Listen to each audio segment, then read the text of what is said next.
ভারতে প্রতিভাবান গায়ক গায়িকার অভাব নেই। সোনু নিগম, শ্রেয়া ঘোষাল থেকে শুরু করে অরিজিৎ সিং, মোনালি ঠাকুররা দীর্ঘদিন ধরে শ্রোতাদের মন জয় করে আসছেন। তাদের সুরের মূর্ছনায় মুগ্ধ হন ৮ থেকে ৮০। কিন্তু জানেন কি দেশের মধ্যে সবথেকে ধনী গায়ক কে? তার সুরেও মজেছে আসমুদ্র হিমাচল। ভারতীয় সঙ্গীত জগতের অন্যতম নক্ষত্র তিনি। দেশের সর্বসেরা সুরকার, গীতিকারদের মধ্যে তিনি একজন।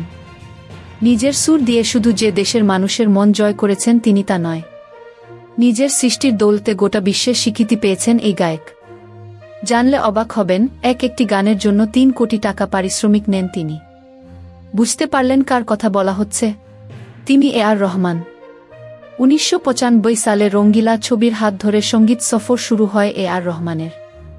অচিরেই শাহরুখ খানের দিল সে তাল এর মতো ছবিতে সুর দিয়ে জনপ্রিয় হয়ে ওঠেন তিনি। ছাইয়া ছাইজা থেকে তাল সে তাল মিলার মতো গান আজও সঙ্গীত প্রেমীদের প্রিয় তালিকা রয়ে গিয়েছে।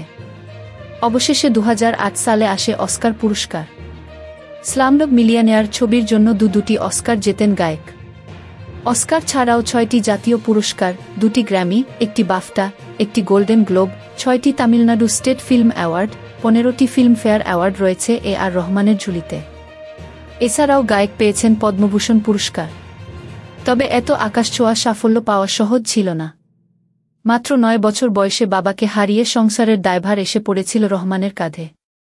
রোজগার করতে গিয়ে বেশিরভাগ সময় স্কুলে যেতে পারতেন না গায়ক। Thank you so much for watching our videos.